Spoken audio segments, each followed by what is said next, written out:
starting 1-2 ain't the recipe for success in the NFL. Now, 49ers start 1-2. However, a lot of season left to play. A lot of question marks around the 49ers, their defense. Some could argue their offensive line. Some could argue their receiving core, Christian McCaffrey. Obviously, Nick Sorensen's there. A lot of question marks around this team. The vibe feels really off. We're going to talk about the 49ers vibe around the team, as well as if this is a must-win game for the 49ers right after this.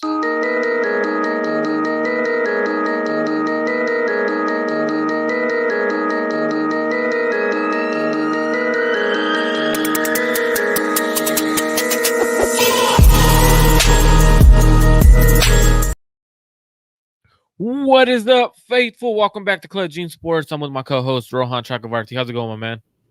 Doing good. Two days, two shows. We getting in a group. We feeling it. I'm excited for Going football. back to back. Yeah, man, going back to back. Exactly. Man, it's crazy because a lot of things, but first and foremost, before we even get started on today's show, I want to send out my prayers and everything and well wishes to anyone that's in the Florida area or anyone that's going to be impacted by Hurricane Helen. Obviously, it's very tragic when you get hit by one hurricane in August, the beginning of August by Hurricane Debbie, and that same exact area is going to get hit again by Hurricane Helen. And this one's going to be a Category 3. So prayers to everyone. Stay safe. If you guys have any questions, concerns, or any resources you're in need of, direct message me on Twitter. I work with the resource organization that helps with resources and stuff like that in the area. So please direct message me, and we could get you in the right direction of getting the resources you need, whether you're out of power and you don't have any food for a couple of obviously, when you lose your power, you lose your food.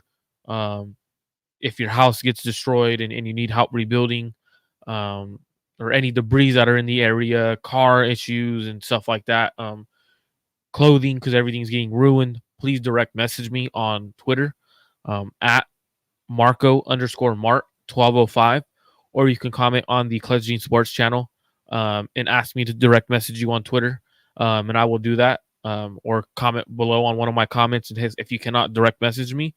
Again, prayers go out to everyone in Florida in that area that is going to be affected by Hurricane Helen. It's just a tragic time, and it's just unfortunate, but I wanted to make sure I take some time to say some prayers for them and give them my words. If they need any help, so please reach out to me. Rohan, obviously not the way I want to start a show, right? When it's been less than a month and a half since one hurricane and everything. Obviously, sports brings people together, and that's the great part of sports, right? It's some people may be going through something, but they're going to continue to watch a sport to get their minds off of things. And the 49ers, right?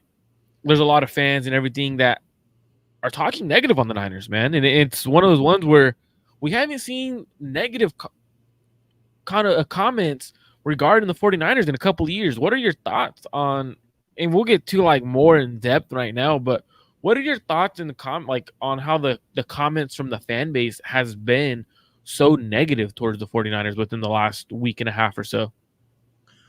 That's a good question, because you're right. We don't normally see negative comments about the 49ers until the playoffs, right?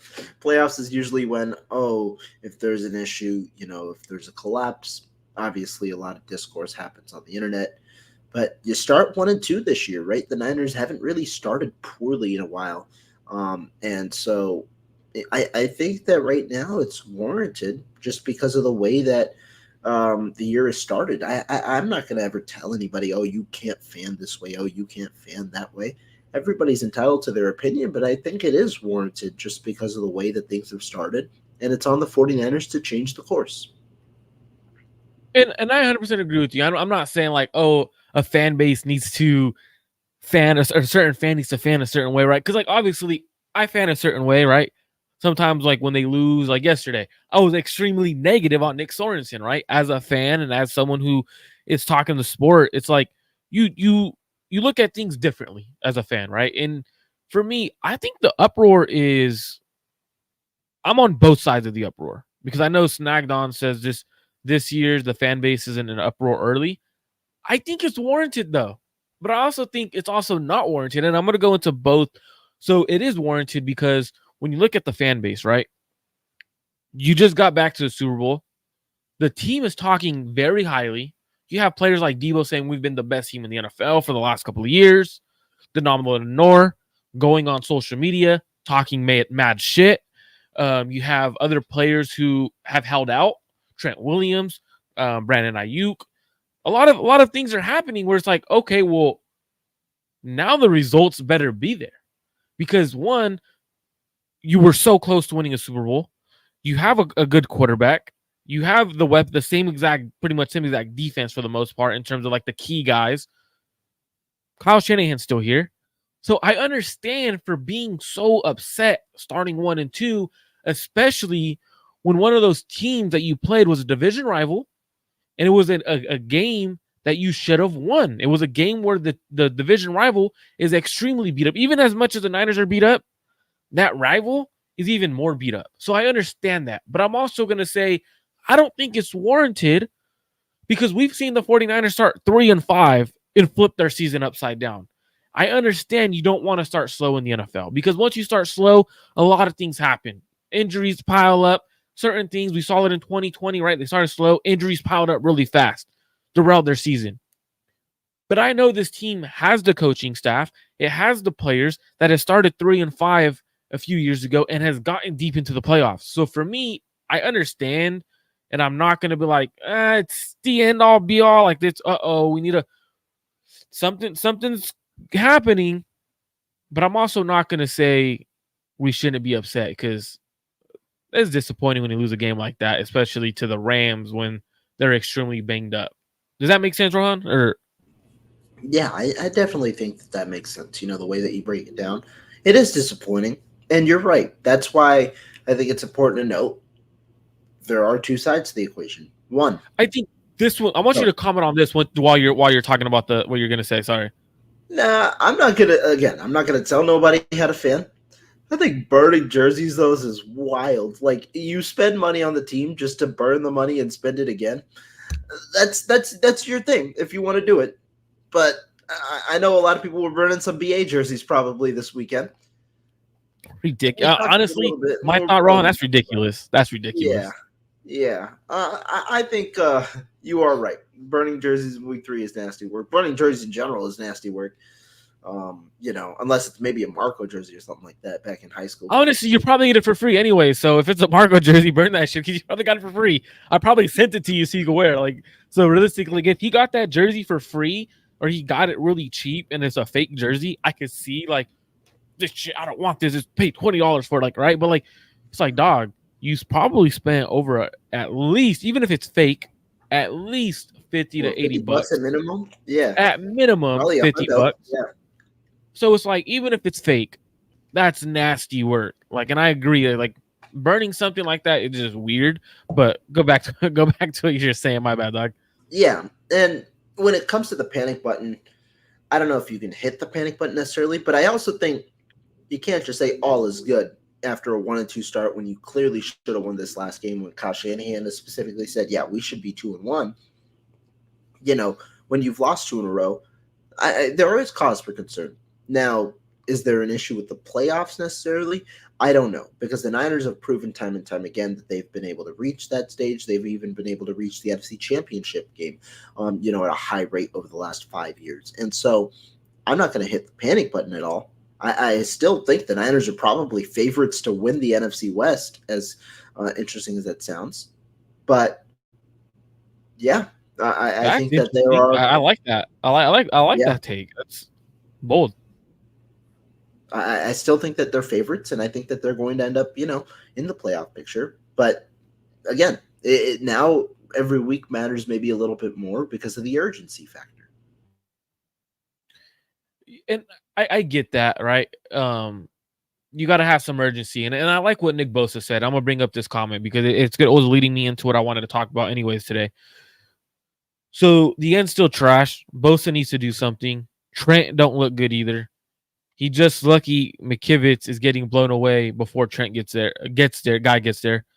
What were your comments on Nick Bosa or what are your thoughts on what Nick Bosa said? Right, Nick Bosa came out on Sunday after the game Sunday and said that the team needed to fill the loss, and he didn't like how some of the guys around in the locker room are not feeling the loss, and he kind of like said there needs to be a sense of urgency because you can't just flip the page when or act like you didn't lose in this game. And right, and then what's interesting is he says this, and then to me, I think this is just absolutely weird, right? A defensive captain saying this, and then Demo goes on Twitter and he's like, Rams fans feel excited because sometimes a trash can gets a steak too every once in a while. I'm like, wait, dog, you can't. You guys just lost. It's embarrassing. You guys lost. You're on social media talking. I get you're one of those guys who is very vocal and you like that. That's what gets you going.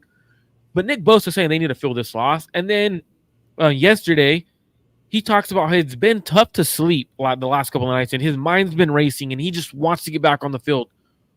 What are your thoughts on Nick Bosa's fans are saying Nick Bosa hasn't been present. He gets paid too much to not be present. He's been vocal the last couple. This is the most vocal I've ever heard Nick Bosa to the media. What are your thoughts on Nick Bosa being vocal as well as fans saying he has not shown up the first couple of weeks? Yeah. Now, again, when it comes to not showing up and like saying a statement like that, I think it definitely will always deserve context. Nick Bosa, it's not like Nick Bosa has been non-existent. Let's get that clear. Nick Bosa hasn't been non-existent. He is still the team leader in pressures. He's still, he's still one of the top run defenders. I think he's second on the team in run stops. He's, the leader in pressures. He has a 16.3% win rate. It's just Bosa is not maybe as dominant as you'd expect him to be at the Bosa rates, when you talk about it. That 16.3% win rate, I believe, would be the lowest of Bosa's in Bosa's career if you were to stretch that over a 17-game season. Now, I know. I'm not going to go to any definitives because guess what? Nick Bosa has been double-teamed a good amount this year. When you look at the film, he gets chipped. And also, teams are trying to game plan against that. They try and get the ball out quick. Aaron Rodgers did that a lot in week 1. So Bosa didn't really get any sacks. Week 2, Bosa gets his 2 sacks. And then week 3, I don't believe Bosa had any sacks as well. So he's had 2 sacks on the year. And, it's up and down. He had 4 pressures this past week, I believe, on 28 pass rushing snaps.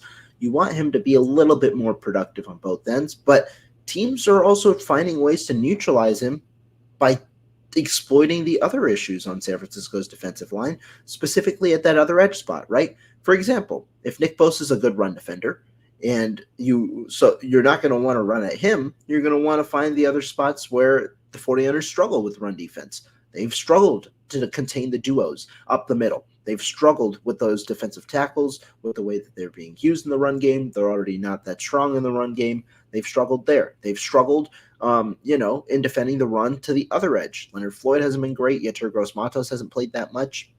And then pass rush-wise, there is no pass rush at all from the number 2 defensive end.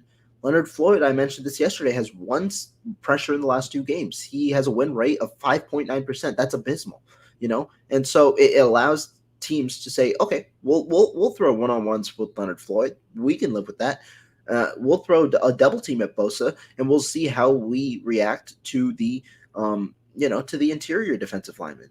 And so that's kind of the way things are going. Bosa needs to be more productive, for sure, especially with the money that he got. More importantly, he needs to finish plays, right? Because that's the ultimate indicator, especially when you're making 30 mil. But I think there is some context to it, and I think it's also the pieces around him. But lastly, you also expect, a player of his caliber to be able to lift the pieces around him as well. And so you can question whether that's happened really to the level you want so far. And I think you have a great point, right? Like teams are kind of neutralizing him by throwing double teams at him. Teams are doing certain things to him or they're going the other way. But the arguments there, like the fans have that they're pointing out, it's like, well, Myles Garrett gets doubled. He's still getting pressures. He's still getting hits on the quarterback. Other players or other defensive linemen that are elite are getting pressure or getting pressures and sacks, and they're getting doubled at a high rate. So it's like I understand that. I understand where fans are coming from with the Nick Bosa situation. I think he'll continue to pick it up. I think he needs to win his one-on-ones when they're there. I think that's just a little bit more like, hey, those one-on-ones when you're there and you have the opportunity, you got to win. You got to make an offense pay for only throwing one at you. Rohan, this is my favorite comment of the week so far. Um, I've been I know saying you this were for going to some be time. smiling about this. Go for it. So 49ers throwback, shout out to you for pointing this out. That Matt Barrows went out put out there. It was interesting with only three true. If I can speak today, with only three true tackles on the active roster, Trent, Colton, and Jalen Moore. Chris Forrester said that the 49ers have been working Spencer Burford at tackle. I've been wanting this since he was drafted. He's a tackle. He's not a guard. This to me may be a sign, Rohan, of Colton McKivitz eventually being benched midseason. With how bad he's played over the first couple of weeks at times, that's the difference between a win and a loss. The key sack, forced fumble, that's the difference in a loss and a win for the 49ers. Right.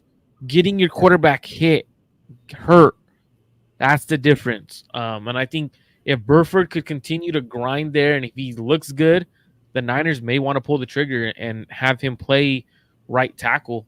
I don't know how much worse it could be than Colton McKivitz. Really, truthfully, I don't. Can you be a little bit better than him? Because if you can, in pass protection, great. Run blocking, great. Shout out to Roger Morales, man. Good stuff on your guys' win, brother. Really good dude over there. Definitely agree. This is most I've seen Bosa be vocal. I agree with Demo's statement, but to your point, Marco, it will definitely ruffle certain feathers. It ruffles feathers, but you also got to remember, you can't. I've never seen players talk so much without winning a ring. And like to me, that's where I'm like, dude, our team talks so much, and we're not winning. Demo, you just lost, dog. I understand you weren't part of the reason why we lost, and you played a great game, but your team lost, and it was embarrassing. Your offense gave up 27 points to a Rams offense that is missing some of their offensive linemen, didn't have Cooper Kupp or Puka Nacua. That's just an embarrassment. Like, you a stake every once in a while. Guess what? They went in, the Rams went in, they were at home, and they did what they needed to do. They bullied the bully. So you can't come out and say, hey, some people get stakes every once in a while. Like, to me, it's weird.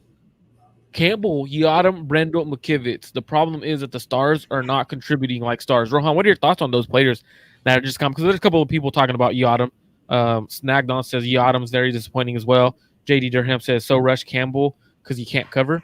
What are your thoughts on these? Are great questions. Campbell, Yadam, Brendel, McKivitz. Let's talk about it. Are they a big issue to the 49ers? Yeah. When you talk about those four specifically, I think, again, it's early, but each of the four players have presented issues, right, for the 49ers. Devondre Campbell, he's been bad. He was benched almost, right? Or, I don't know, you call it what you want, because Devondre Campbell was pretty open in an interview that I saw with Eric Branch of the SF Chronicle. Kyle Shanahan has been a little bit deflective this week. He deflected when asked about Jacob Cowing. He deflected when asked about Devondre Campbell. He said that the plan was for D. Winters to get in on the third set of snaps on defense this past week. Well, if that was the plan, I don't know why Devondre Campbell would say he was surprised to see his snaps kind of get cut at that stage, because that's what he said. He said he was surprised to see his snaps kind of starting to get eaten into. It is what it is. He clearly wasn't necessarily very happy with that decision. I don't know if he necessarily showed his frustration, but it doesn't seem like he was happy with it or expected it. And I think the truth is, D. Winters probably plays a good amount in that game if he doesn't get injured on that fake punt, which came shortly after he initially was inserted into that game. And I think D. Winters, he's a guy who's faced injury, right, this year. It's the ankle issue has caused him to miss week 1. He was questionable in week 2, and then he was finally cleared in week 3 to play a bigger role before re-aggravating it. So maybe the Niners are going to be a little bit more cautious to make sure that that injury doesn't continue to re-aggravate, and that might keep him, in a more limited capacity this week.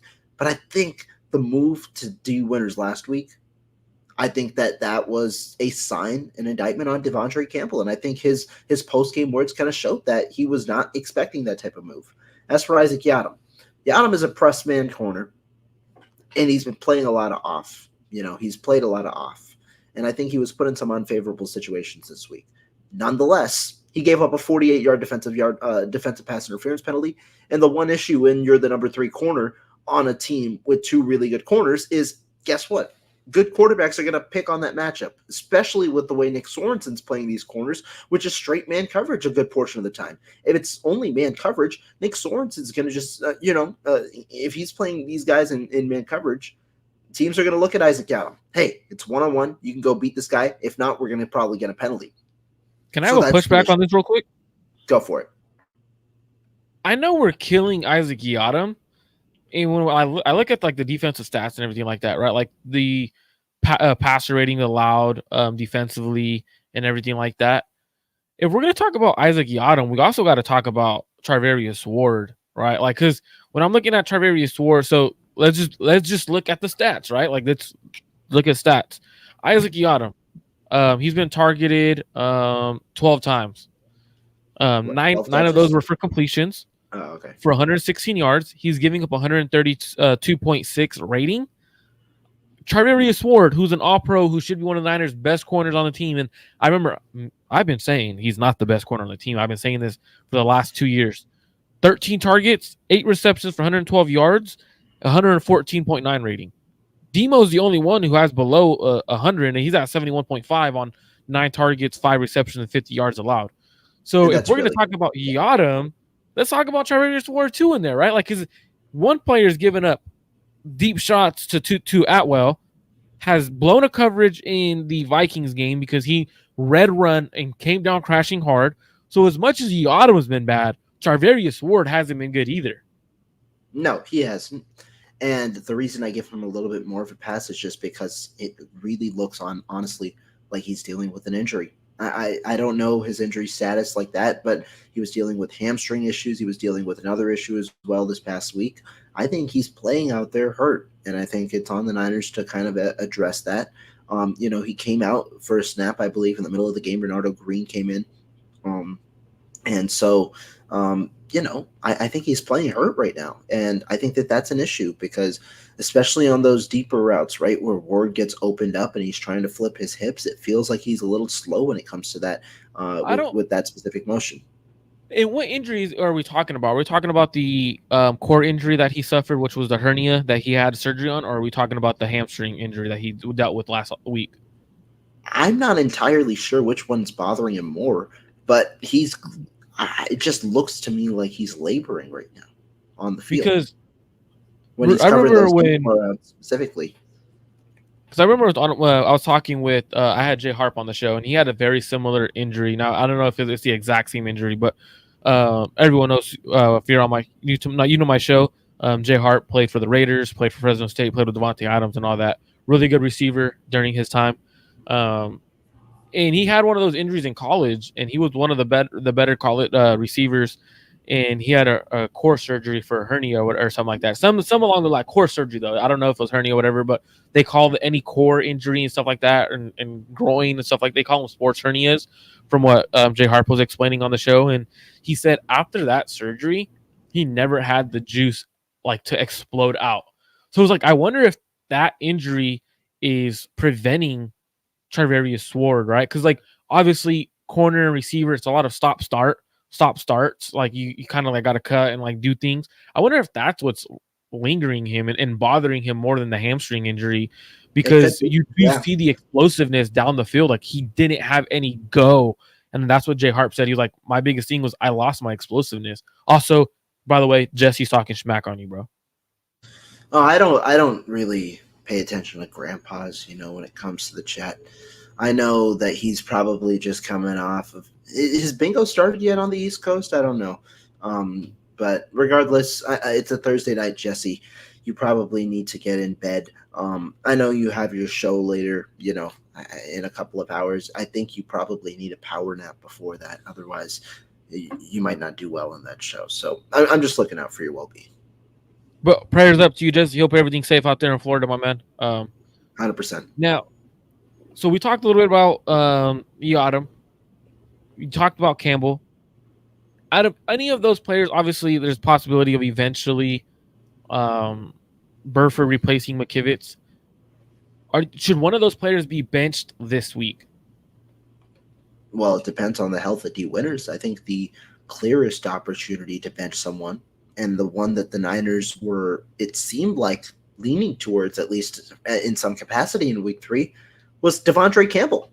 And Devondre Campbell right now just doesn't feel like he's a great fit for this team because they ask their linebackers sometimes to carry up the field, play zone coverage. Devondre Campbell has been, for some reason, known only as a run defender, and I don't even think he's done great in the run game so far. Rohan, what was your take when the Niners signed him?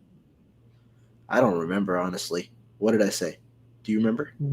I remember we both talked about it. I probably was not that happy just because we paid him $5 million. Both of us, our take on Campbell was, why the hell do you bring a player into your scheme when the Niners were playing against Campbell, you can see Kyle Shanahan circle him and they would exploit him on the defense. Yet, look what's happening right now. Teams are attacking Campbell. Kyle Shanahan should have known teams were going to attack him because when he played the Packers the past couple of years, he circled Campbell on film and said, this is a guy we need to exploit. He's not as good as Quay Walker, and we need to exploit him.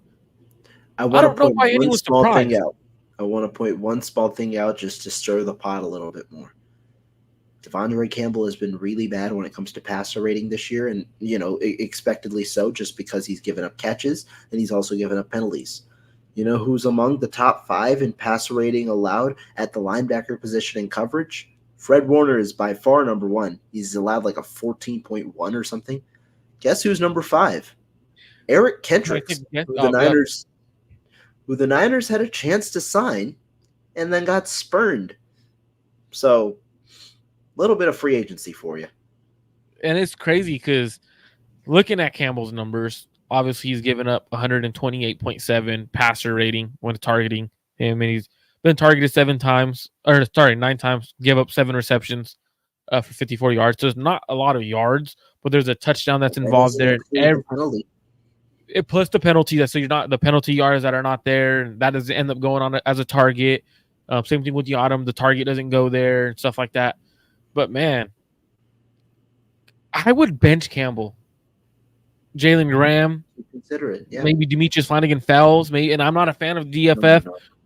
Prayers to Curtis Robinson, just got carted off the field today.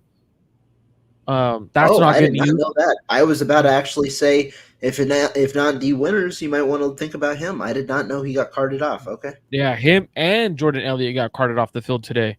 Jordan Elliott with the foot injury. Damn. Things keep piling up, right? DFF is bad, but he's at least a little more athletic than Campbell. I agree. I'm not a fan of DFF. I don't know why they kept him on the roster. They should have kept Jalen Graham. I think that obviously them not keeping Jalen Graham was a mistake. But hey, things happen for a reason, right? Now, is this going into this week, right? There's a lot of things changing. The vibe is off. Fans are getting a little antsy, right? You lose 2 straight, especially to a division rival. It kind of pisses off a lot of fans. Is this a must-win for the 49ers? I don't know if I can go to that extent necessarily this early in the season, but I will say what I said before the Rams game, in the sense, this is a big issue if the Niners lose this game, a huge issue, and I think it really is going to open up the cause for concern even more than last week's did, right? The Rams game, we said, if they win, and if they win comfortably, it's not really that much of an indictment on the Rams. I mean, the Niners were expected to win big.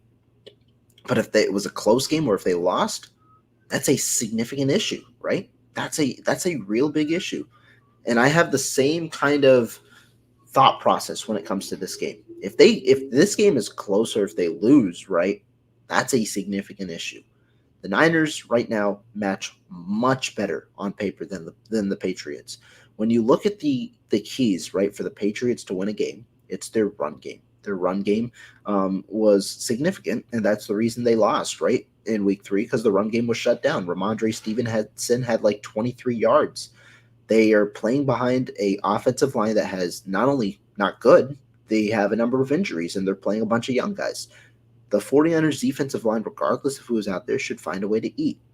Then, defensively, that's where the Patriots are better, right? But still, the Niners should be able to find a way to exploit the matchup, specifically in the air. The Patriots give up nearly 250 yards of passing per week, on average, and that's a bottom, I think, 6 rank in the NFL right now. The Patriots have a solid run defense, but the 49ers have Jordan Mason. You should be able to run the ball. You should be able to throw the ball. This should be a victory here. We're talking about it for the 49ers. I just can't go must win yet because it's only the 3rd loss of the season, and we've seen San Francisco turn it around after a ugly start where they lost games where it was pretty clear they should have won. I'm gonna go opposite of what you're saying. This is a must win, bro. I know it's just early in the season, week 4, but if you fall 1-3 without Christian McCaffrey, without Debo, without George Kittle, the vibe is completely off already. A lot of your injuries are piling up. Jordan Elliott just got carted off the field when your defensive tackle. Javon Hargrave just is out for the season. Curtis Robinson just got carted off the field. If your injuries start adding and piling up, right, what's going to end up happening is the locker room's going to start feeling like this isn't our year. We're injured.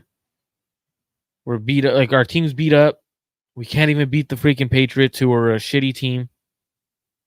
And what do? Do they come out and does Demo come out and talk shit on the Patriots and say, "Oh yeah, hey, sometimes the trash can gets a steak too every once in a while"? Does he come out and say that? Because you're 1-3, do you come out and start talking shit still, or do you shut up and try to get the season turned around? Because right now, if you lose this game, the seat gets hot. I don't care what anyone says. The seat gets hot for Kyle and John, or for one of them. More so John Lynch, in my opinion, than Kyle. But the seat starts to get hot, or at least warm, right? Because now it's like, hey, you have pretty much the same roster you had last year. I know it's aging, and you're 1-3. I thought you told us you had a franchise quarterback, right? I'm not saying this. I'm saying this is the narrative that would start to be said. Is your quarterback not elite? Because we just lost to the Rams and the Patriots back to back. I'm going to give the Vikings a pass because they have an elite coordinator on defense and their offense, and they actually might be a legit team. They look legit. So we're looking at that, and we're like, oh snap, losing to teams that aren't going to make the playoffs, or that might not make the playoffs. I mean, I know for sure Patriots aren't making the playoffs, if we're being honest, but it becomes a big issue, right? Like, now you start like, oh shit. Then you have, and on top of it,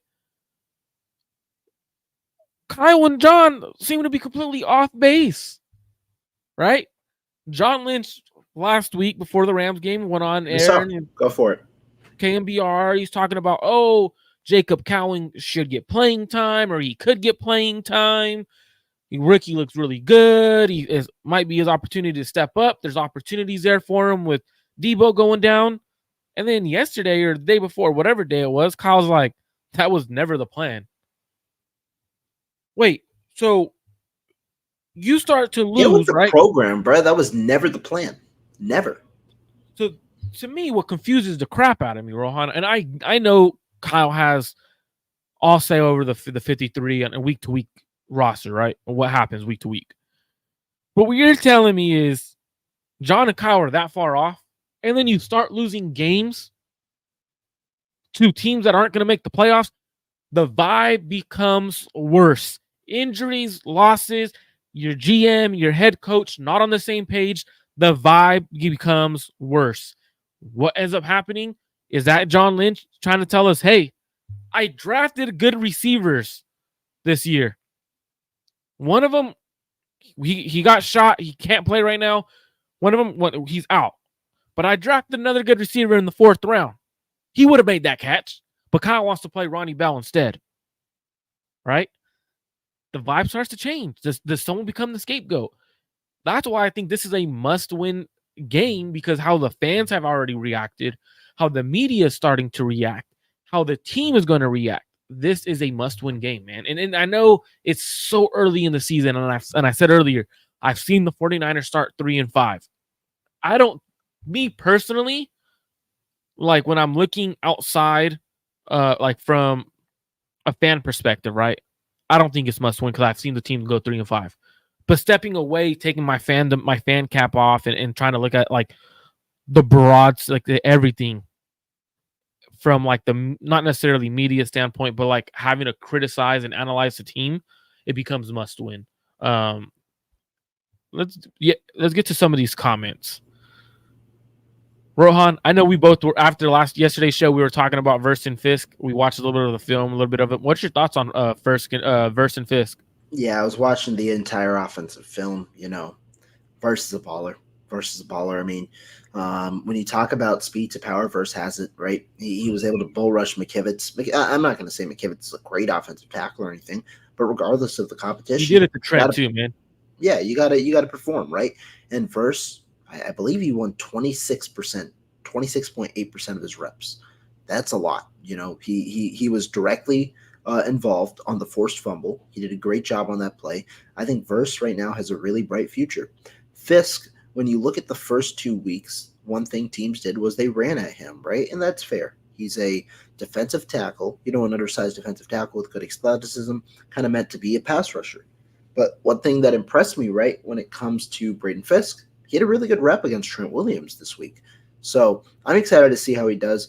The question about Verse and Fisk, Verse, it felt like was one of the more value picks in the first round. Fisk, it felt like could have been a bit of a reach in the draft just based on, where he went and how much LA gave up to get him.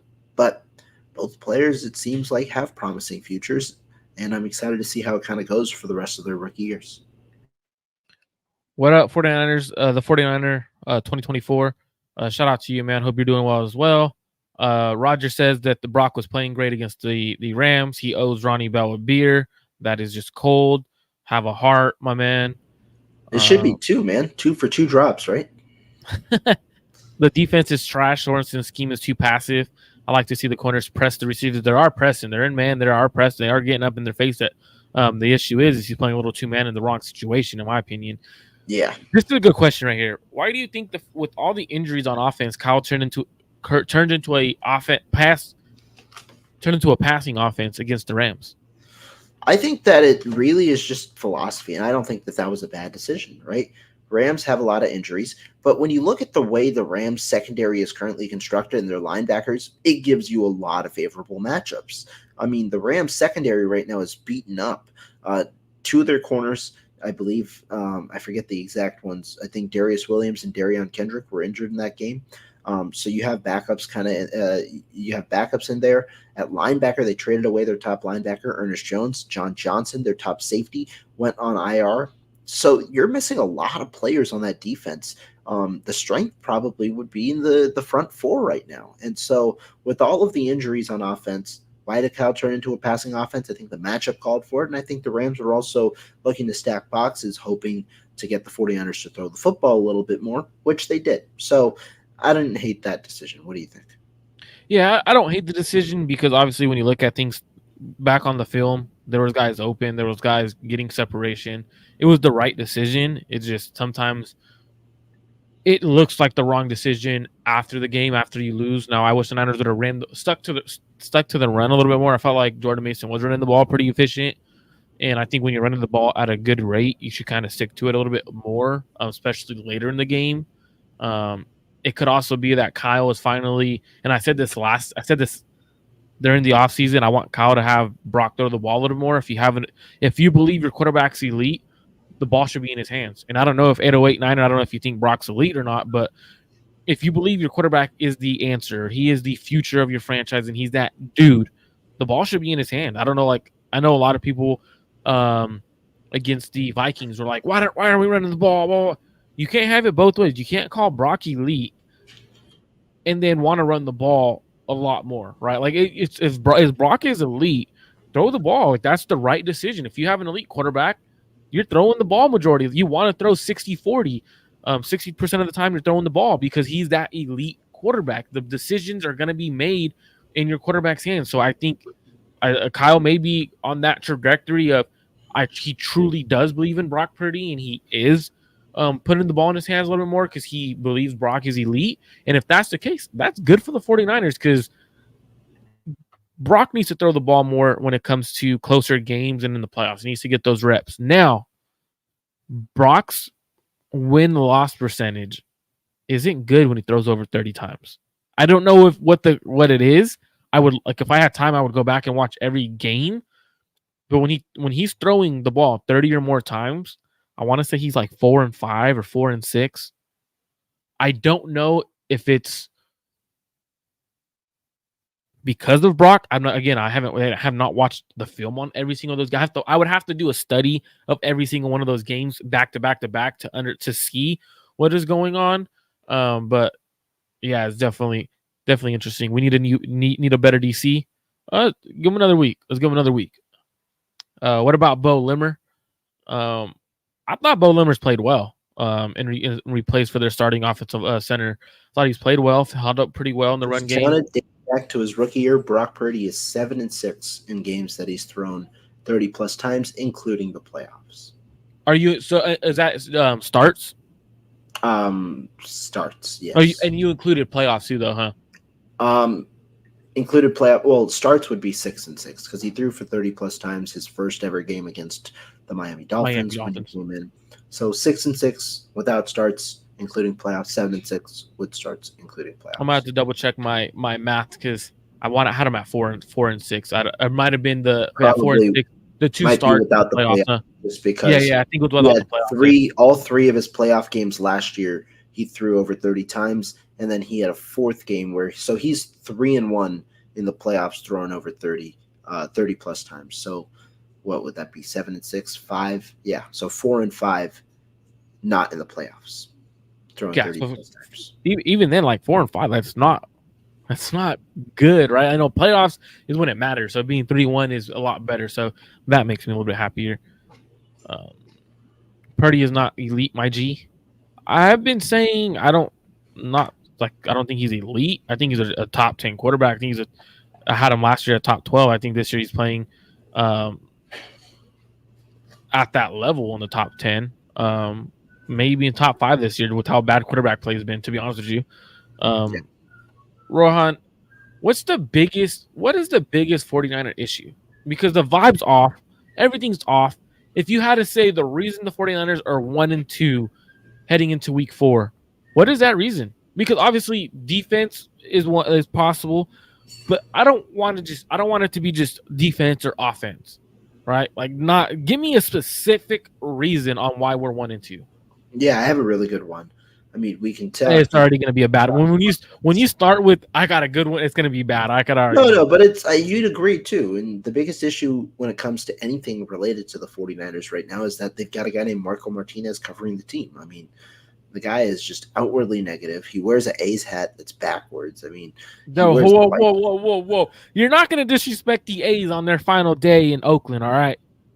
I thought the final day already happened. It does today. They had a day game. Oh, okay. So, I'm not going to let you do that real quick because there's an Oakland A's fan watching this show somewhere. All right. So we're not going to let you disrespect the A's. I know I'm not an A's fan, but I represent a lot of different sports and I like sports hats. So don't disrespect the A's. Or Ross, we're going to have issues, Rohan. Okay, I can disrespect. Can we kick them out? If you're an A's fan, should I kick Rohan out? And the White Sox suck, so I could disrespect them. Right? Oh yeah, we could disrespect the White Sox. Go on, the White Sox suck. That's just as sick as that. I got a Cubs hat. I don't know how good they are. I got a new Washington hat. This is actually it's probably one of my favorite hats right now. Look at, Oh, that's pretty cool. Where's your Commander's hat? Damn, he said, "Where's the Commander's hat?" It's on the way. I just ordered it. I just ordered it with my Jaden Daniels jersey. You feel me? What? You don't think Jaden Daniels is a good quarterback? You're gonna hit on Jaden Daniels too? Up on your team. You're switching up on your team. That's what fans would say. Oh no.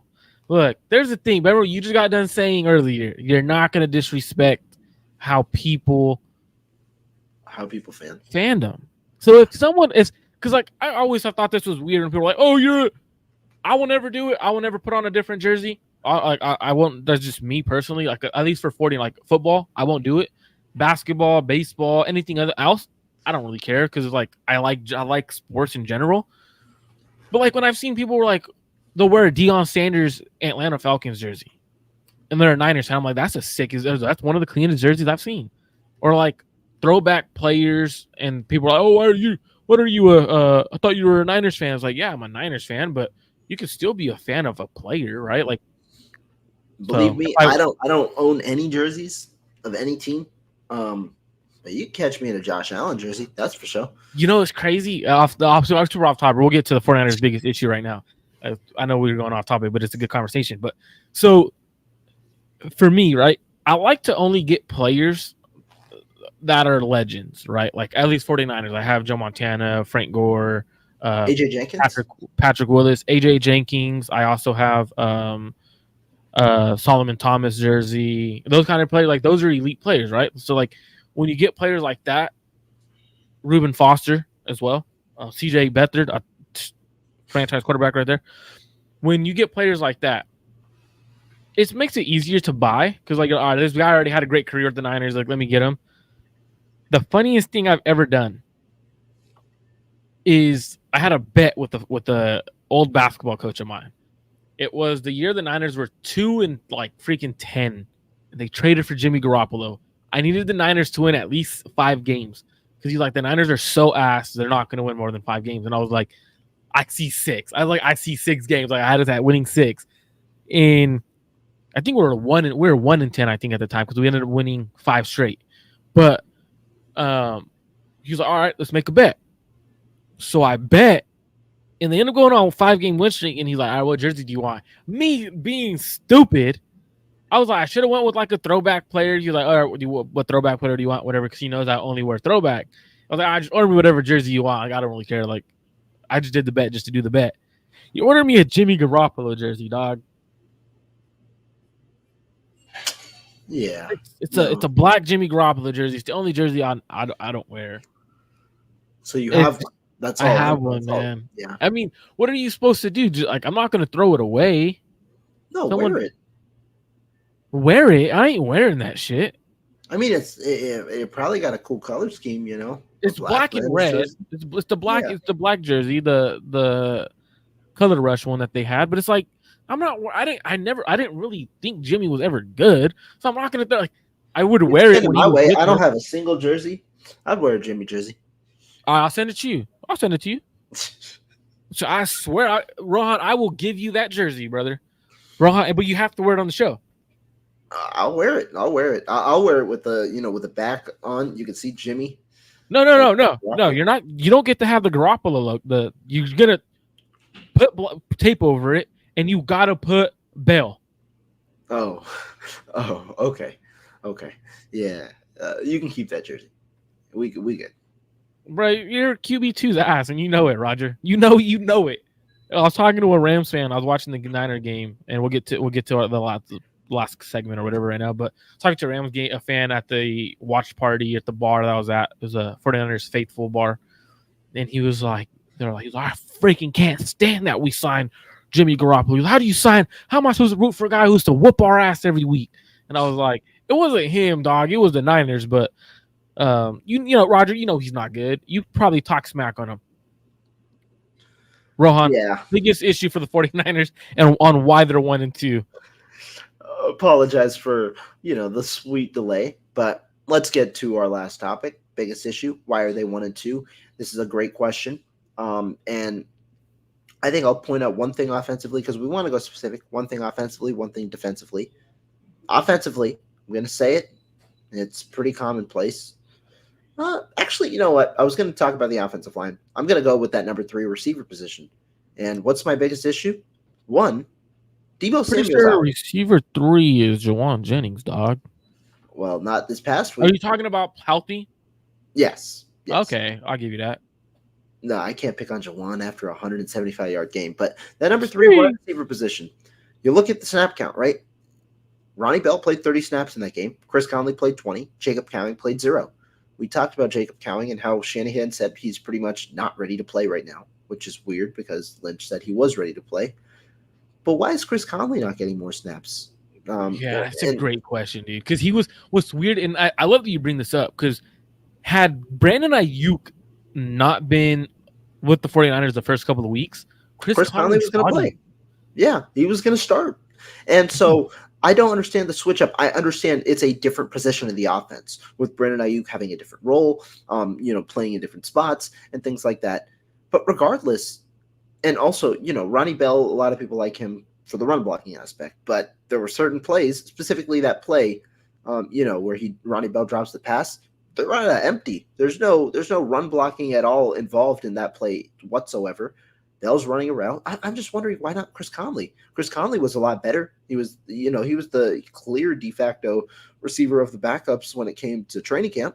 So why not play Chris Conley more? He only had 20 snaps instead of the 30. And I know they like to use him with Aiyuk, in place of Aiyuk sometimes, but he deserves more reps over Ronnie Bell, it seemed like, especially after Bell dropped that first pass. But that was a questionable one. Defensively, I'm going to still go with that defensive line unit. And I think the specific issue right now is they don't have an identity. When it comes to their pass rush, specifically with Javon Hargrave out, how are they going to generate pressure? You've got two good pass rushers right now with that unit. And we don't know even what's going to happen with Jordan Elliott right now after he got carted off. But Nick Bosa is a good pass rusher. Teams clearly try and neutralize him with doubles. Malik Collins is a good pass rusher. Teams are probably going to try and also now neutralize him with doubles rather than Hargrave.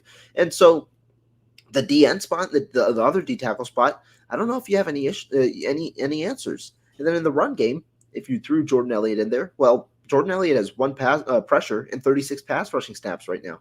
He's not a good pass rusher. At least that's not what he's shown. And so, in the run game, if you put Jordan Elliott in there on early downs, teams are going to start throwing on early downs, right? And if you throw a T.Y. McGill or if you throw one of those other D tackles out there, Kevin Givens, they're going to run all over you. And so right now, I don't know if they have an identity with their defensive line in either the run or the pass game, specifically with Javon Hargrave out.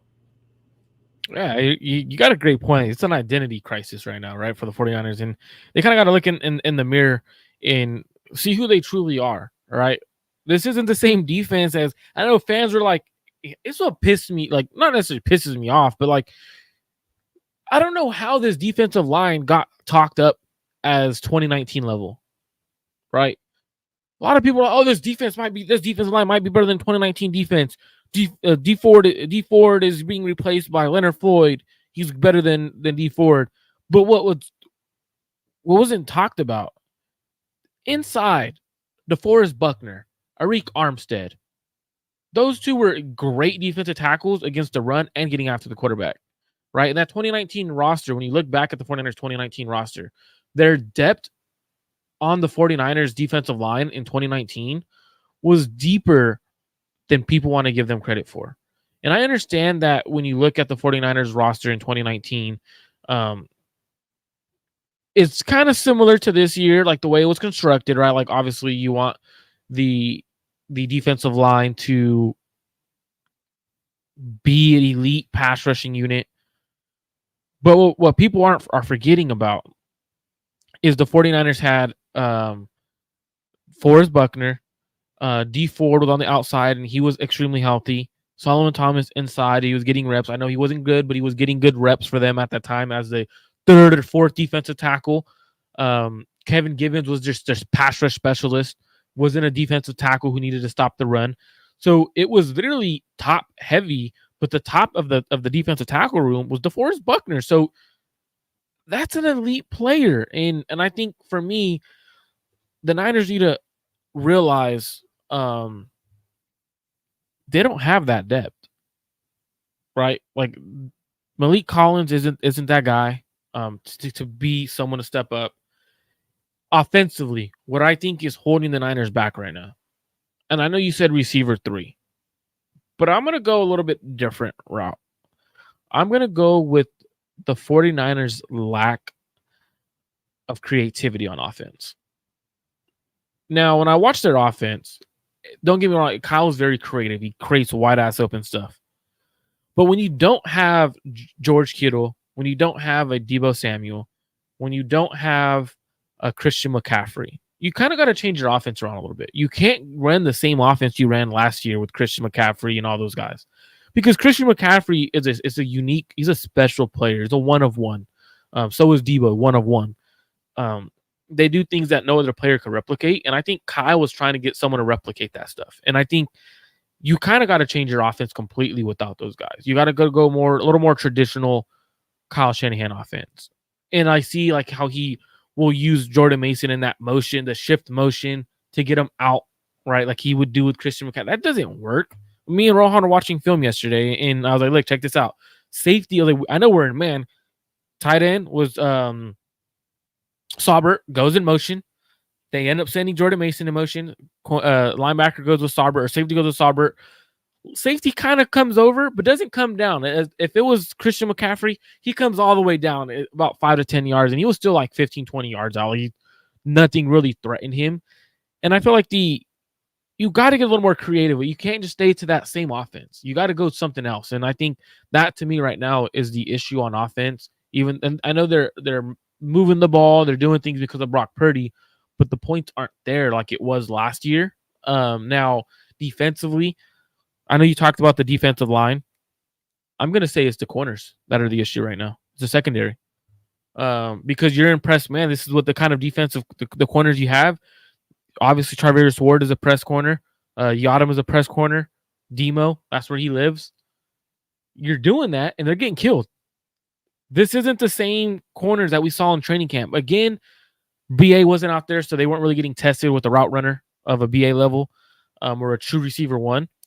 But right now, the secondary is ass. They're getting killed. There's no other way to put it. Yadam, you're getting your ass kicked. Charvarius Ward, you got cooked by Tutu Atwell. It's not good. When you're giving up, when two corners on your two of your top 3 corners, you're giving up 130 plus passer ratings. That's not good. That means I could just keep targeting them all game. I don't have to worry about Demo. I could pick on those two dudes all game. That's not good. You look at Odom for a little while when he's playing. He wasn't good in coverage. I think right now it's their coverage over their pass rush, because the teams are getting the ball out quick because guys are open quick. And I think that for me is where the 49ers got to change something. I would like to see, I know your guys are not good coverage, but can you dial up some blitzes? Can you do something different? And I think that to me right now, they're having an identity crisis on both sides of the ball because some of their top guys aren't playing how they're supposed to, and they're missing some of their top guys. For me, that's the biggest issue, Rohan. Do you think the Niners blow their 10-point favorite? I have them, so I have them in a teaser. So I have them winning by 4.5 points on a bet. On a bet. Do you think they cover the spread of 10 points? Do you think they show up and dominate the Patriots? I expect a low-scoring game, honestly, in this one. Whoa, why I so? expect a lower-scoring game. Reason being, these are two teams that look to control the line of scrimmage. The Patriots are going to try and run the football. The Patriots aren't that good of an offense, but I don't know what to make of the 49ers defense right now in the run game, right? Especially with uncertainty after Jordan Elliott goes down. Who's going to be up the middle? Who's going to be plugging that, who's going to be plugging the holes? Michael Onwenu is a solid right guard there, or right guard or right tackle over there. They're probably going to run to his side. And I think that when it comes to a pass rushing standpoint, San Francisco should have an advantage, but Jacoby Brissett can do fine when he's not pressured. And so I wonder how much pressure the Niners can get. Offensively, Niners have an advantage here. But I do think with the way that this game could go, with the struggles the Niners have faced a little bit, that this could be a little bit more low scoring. I expect them to still, I don't know what the spread is. If you 10 said and a half. 10.5 points, that's significant. I don't know if I would be confident in having them clear the spread. I think that, it could be very close. It could be 10 directly. I just don't know if I have confidence with that high of a spread for them to clear in what I expect to be a little bit more of a low scoring game. And you also got to remember too, like the Patriots are coming in after getting manhandled, slapped around, right, by the Jets. They got bullied, they got embarrassed. That's a game where you go back into the locker room and you don't say one word. post game. Like coach was gonna say something, and everyone in the locker room was like, keep your head down. You got bullied, right? They're gonna come out with a different mentality. Well, Schneider. Guess what, Brian Schneider? There may be a fake punt this week. Wait, Maybe hold up. What something. is that? I've never heard of that. What is that? It's where the team lines up in a punt formation, and they know the defensive coordinator on the special teams coordinator on the other side is not a good coordinator. Let's put it that way. And they decide to snap the ball directly to their running back, and he picks up a first down, or the punter decides to throw it, or that kind of thing. The special teams unit is bad, and I'm not going to say it's the players' wise. It's poorly coached by Schneider right now. You talk punt wise, punt unit, guys are leaving before the punt's even punted, so they're not finishing blocks. That's why a block punt habit already happened against the Vikings. Guys are just taking off before they hear the boom. That's something I've noticed, special teams unit wise. Also, your punter needs to put air on key punts. Right, the punt that he punted to, who I don't know who it was, but he returned it. The one to Tyler Johnson that ended up, or I don't know if it was Johnson, but the one that got returned at the end. Returned really well. Yeah. Yeah. Dude, that's a straight line drive. That needs to have air on it, hang time, because you need your guys to get down there with no return. Kill Right. 7 seconds on the hang, 5 seconds on the hang time, no return. And he line drived it, and that's what happens when you line drive a punt. So that's, I don't know if that's what Schneider asked him to do. Hey, give him a line drive or something. I don't know. Poorly coached, poorly executed special teams right now. So you may see a desperate team call for desperate measures. Defensively, Nick Sorensen, I'm going to throw this out there. When an offense is outclassed and they know they're outclassed, a lot of times you see offenses come out with trick plays. At some point when you're outclassed, and I say this often when I'm coaching or you're watching a team, Patriots might run a trick play. They have guys who can do stuff and throw the ball. That's going to end up happening. We saw the Rams try to do it. Teams that are outclassed and they know they're not as good of a team because of their player wise, like they're not as talented. They do stuff to try to get over you, and I think that's something that the Niners should look out for against the Patriots as well. Rohan, score prediction. Ooh, good one. I will go 24 to 10. 24 to 10. I'll go 24 to 10. You just got done saying it's a low score and you don't know if they'll cover, but they beat them by I'll go 14. 24. No, you already said it. Yeah. The reason being that is still low scoring. I believe the over-under is around 39.5. And I think when it's said and done, the Niners have potential to win this by double digits, which is my expectation. The only thing is I wouldn't be surprised if this is like 17-13. Yeah. That's going to be interesting because I could see low scoring, right? Because obviously you're going to see Gerard Mayo go a lot more cover 2, cover 4, try to keep things underneath, come up, swarm tackle, stop the run. Their goal is going to just be to try and force field goals. Niners have not converted as high in the red zone right this year, only at a 50% rate, which is middle of the pack for the NFL after doing 68% last year. So I could see it. I get what you're saying. My score is 28-10. I think Niners blow them out. I think they come out and they understand how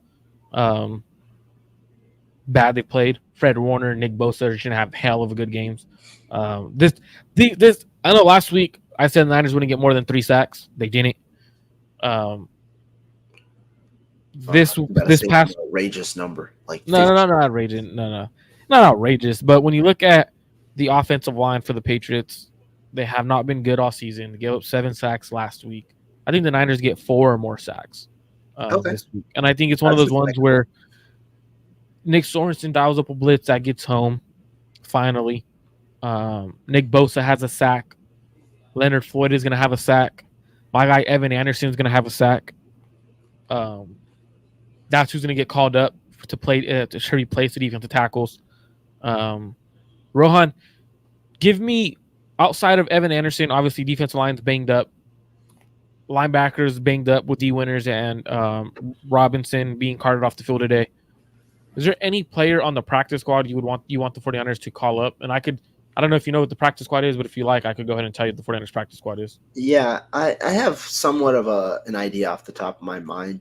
I'm expecting them though to go D lineman again, so it might be if Okanayu is not on the active roster, Okanayu would probably get called up again, and then I would expect probably a linebacker, right? If depending on D Winter's health, if D Winters is healthy, maybe not.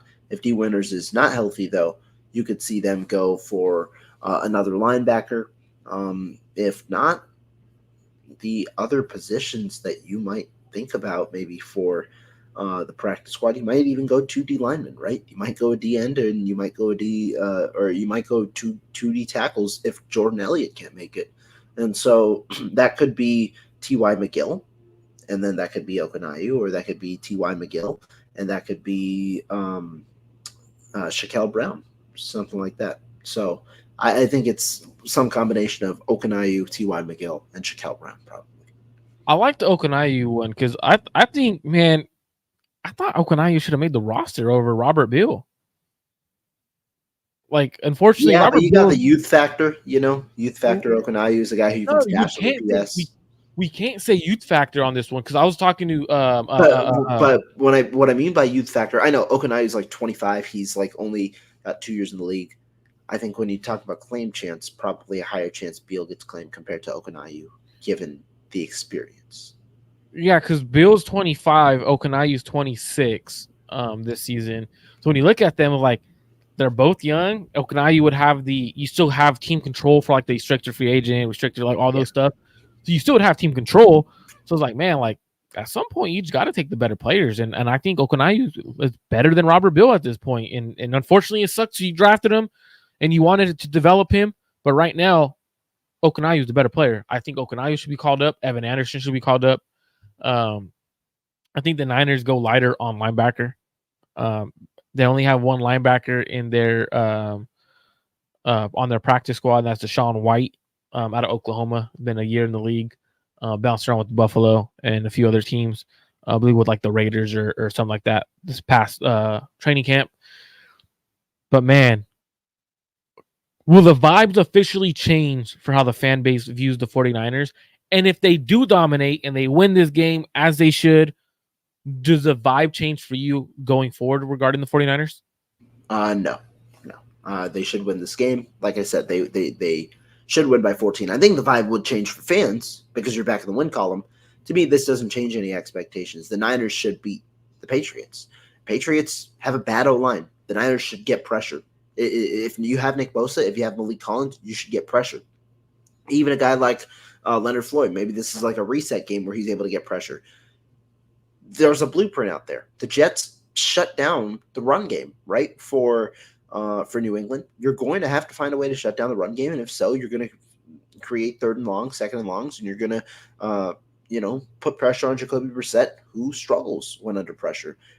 Defensively, the Patriots are better than they are offensively, but I still think the Niners have a clear advantage. You're going to be able to run the football probably once again with Jordan Mason, and then in the pass game, I don't know if you have the current, the good DBs enough of to cover, especially if Deebo Samuel returns, and so that's kind of where I'm thinking about things. I think the Niners have an advantage in all the places, so that's why I don't really view this game if they win as a their problems are solved. You'd have to continue to see more. I think that the expectation is that they win and win pretty handedly. And I agree with you 100% because, like, obviously, a win against a team who's not good, a dominant win, should give you like some confidence. Like, okay, maybe they start getting it back together. Maybe like this is that game that changes things around for the next couple of weeks, and we could see moving forward. But I think I agree with you. Like, if a loss happens, man, like it's gonna probably like NFL fans or the Niner fans around are going to be calling for position changes, benching of players. It's going to get ugly. Falling 1-3, fan base with high expectations, as they should, starts to kind of fold in a sense of like becoming impatient, right? And so for me, there's a lot of guys that I'm looking at. I'm trying to find guys, possibly defensive tackle, edge rushers, who could bring something to the 49ers. Sometimes a trade, and I know it's early in the season, so teams don't want to trade because you have like the what do you call it? The Season leverage. is still alive. Yeah, Yeah, you have the leverage is leverage there. when it comes Yeah, to later in the season trade deadline. Um, I know the comment from Corey says Purdy has 2 turnovers. Are we including fumbles? I would assume that's what he Because meant. Yeah, if we're assuming, because he has 3, I thought. I'm not trying to be I'm not trying to be a pessimist or anything like that, or like talking shit on Purdy. I think he has the 1 interception against the Vikings. He has the one where oh, he did have a you fumble. have the He had fumble two. coming forward. Yeah, he had two. I thought that was an interception. I don't know why the NFL ruled it as, and I'm not trying to add a stat to Brock Purdy, right? Yeah, But yeah, like balls coming forward, even if you fumble it forward and it's caught, balls will never hit the floor. I see those as interceptions. So he has that fumble. Um, he then fumbled again on the strip sack that goes towards him, doesn't go towards McKivitz, unfortunately. Which NFL should start changing rules on drop passes or interceptions that are through the receiver's hands or fumbles and stuff like that that aren't clearly the quarterback's fault. I've always said this since I was like freaking 7. Like, it's stupid when it hits the receiver's hand right in the hands, pops up, and it's an interception. Like, that's not the quarterback's fault. Mhm. Oh, he's saying he's projecting he's gonna have 2 turnovers Oh, against the Patriots. What do you think on that? That's a good conversation. Do you think Purdy has 2 turnovers this game, or did he have one? I don't see two turnovers for sure. I don't. I don't know. Purdy, I understand. He's had three turnovers so far this year. I didn't really count this last one, the one against the Rams, like really on him. I thought it was more so on McKivitz, while the other two were pretty ugly. And turnovers are definitely a big part of the game. But for me, when I look at New England, New England's like a bottom 10 team, bottom 7 team when it comes to creating turnovers this year. They've had 2 turnovers total in 3 games. I don't see them creating 2 turnovers against Brock Purdy, especially if I expect the 49ers to run the football pretty well. The one thing they do get though is they do stop the run really well, right? They do get out. They do put pressure on the quarterback. They have 26% pressure on the quarterback. So they do those 2 things well. They only give up 19 points per game. So they do have I think they have a good corner in Christian Gonzalez. I'm not saying I don't They do. know 2 turnovers is a lot for Purdy. Like he But hasn't done that but throughout his career. also, yeah, New England's two takeaways this year have been fumbles. They have 0 turnovers via interception on the year. Do you think Gerard Mayo blitzes a little bit more? He could. I could see it, but I also think that would hurt them on the back end, Because he specifically, blitzes 20. They blitz right now 27% of the time. which is pretty high. I think he's going to maintain that. Yeah. Do you think he goes? Because I know, and I'm kind of like, so the reason why I'm asking this is we saw what the Vikings did, right? Like they had a higher blitz percentage, different scheme, different Yeah. style, but they have a higher blitz. They blitzed the Niners, the crap out of the Niners. And then we saw the Rams, which I thought was very interesting. Me and Rohan were talking post recording yesterday, and the linebacker for the Rams, his goal was just to take away Brandon Aiyuk, anything in cutting. And there was multiple times where the damn linebacker I've never seen before. Brandon Ayuk's on my right side, right? He would literally completely turn and face Brandon Aiyuk. Didn't care what was happening on the other side. Just facing him, taking anything in, cutting away. So we've seen 2 different ways that the Niners have been defended to take away Brandon Aiyuk. So I'm very curious to see how it happens. I know it was empty hand coming forward, but if the ball never hits the floor, in my opinion, I think that's an interception. That's just me. I know it's not going to get sacked. Obviously, ball needs to be coming forward, but it's the ball, in my opinion, never hits the floor. Should be a interception. I just how I see it. I'm not trying to add another interception to Brock's stats. Not what I'm trying to do at all. He had turnovers against the Vikings. He had one against the Rams. If Brock has a turnover, that means game is close and we might lose. I think the Brock could have 2 turnovers. Let me put it this way: Brock could have 2 turnovers, and the Niners will still blow out the Patriots. That's just my opinion. And that's fair. I think that's fair. And Trent leaves the game in the second quarter for an IV or a Gatorade. That's crazy. Come on, Corey. You're usually not this negative. Come on. But that's it for today's show. Thank you all for tuning in. Make sure I'll go over to Rohan Chakravarti's personal channel. Hit that subscribe button over there. We're doing two shows a week. We're trying to get you guys 2 shows a week at least between us two. I'll be on with Ashley Ariana tomorrow. We'll probably go. I'm not sure if we'll be on her channel or my channel, but we will be live talking 49ers and all. Might do like a 45 on her show, 45 minute on my show, finishing up on whatever shows go second. Rohan, you doing anything prior to Sunday for the game? Unsure right now. I am actually heading out to Los Angeles Saturday. We'll be there. Wisconsin's going to get their ass whooped. All I'm saying is I'm going on the trip. We'll see. I get to watch Miller Moss in person. I get to watch USC in person. Going to be out there. So I'm actually going to watch the game in Rams territory. Maybe I'll go out to a Rams bar, put on Jimmy jersey. Send me the Jimmy jersey. I'll wear it in LA. That's hella fun. Hey, honestly, I'll send it to you. I don't use it, man. If you want it. But Corey, are you saying we're becoming your favorite 49er show? Aw, thank you. No, I appreciate you though, Corey. Appreciate every single one of you guys for tuning in. Before we get out of here, I want you, Rohan, is this a good bet? I know I texted to you, but is it talk smack to me. I have a teaser going on. Look at it yet. Yeah. So I have a teaser. So what is a teaser? I am not familiar. So a teaser is where you they give you 6 points. So like it changes your odds to win, but it gives you points. So if you're doing like the spread or you're doing the over under on points, it gives you an additional 6 points. So for example, the way it works is the Dallas Cowboys are favored to win today by, I believe, 5.5 points or something like that, or 4 or 5 points. Okay. So instead of being 5, the spread 6 points down. I cut the spread at 6 points. So now Dallas is +1 instead of favored to win. So now they're +1. Or for example, the Cincinnati Bengals are favored to win by 4.5. So I get +1.5, right? So you get 6 extra points. Okay. So anything. So I have the Dallas Cowboys +1, the Bengals +1.5. I have the Jags and Houston at over 39.5, teased at 6 points. So that one was like over 45 points. So I got it at 39.5. I got the Niners at 4.5 because it was 10.5. So I get them at 4.5. Yeah. I got the Rams and the Bears at over 34.5. And then I got the Eagles and Tampa at over 36.5. Which one of those are going to lose? Because I know one of them's going to lose. So which one is it going to be?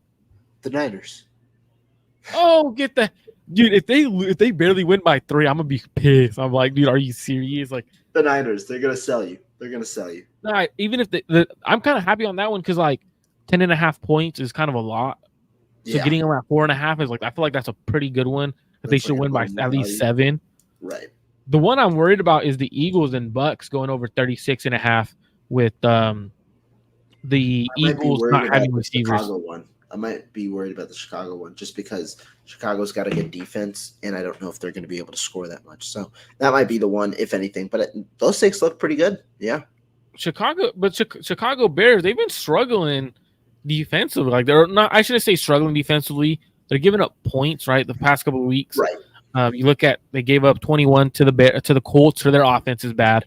I cannot defend Anthony Richardson, even though I like him. He's playing bad. They give up 19 to the Texans. Texans are a really good offense, so that was confusing. And then they gave up 17 to the Titans. Playing the Rams, the better quarterback out of all these, I think the best quarterback. The Rams defense isn't good, so the Bears offense should put up points. It's going to force the Rams to have to put up points.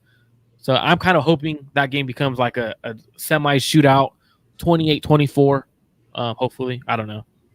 I just need it to be. Yeah, that could be. I just need it to be over or 36 or something. yeah, 37 point or 34 and a half for the 34. Bears. That's pretty low. So Yeah. yeah, so it just needed to be 2017 and we win. Okay. Slow scoring. Yeah, that's for sure. Shout out to everyone for tuning in today. Make sure you guys share this with your mom, your grandma, your sister, your brother, cousin, uncle, aunt, whoever it is. Share the channel, both of them. Clutch Gene Sports and Rohan Chakravarti's personal channel, man. Because we're gonna keep going every week, 2 days in a row, or 2 days out of the week. I'll be on with Ashley Ariana. I might bring someone else on another time for the week, so I give you guys 4 shows a week. Thank you all for tuning in. Hope you guys have a rest of your guys' day. Have a good Thursday and have a great Friday tomorrow. Enjoy. Yeah. Peace out. Let's do it.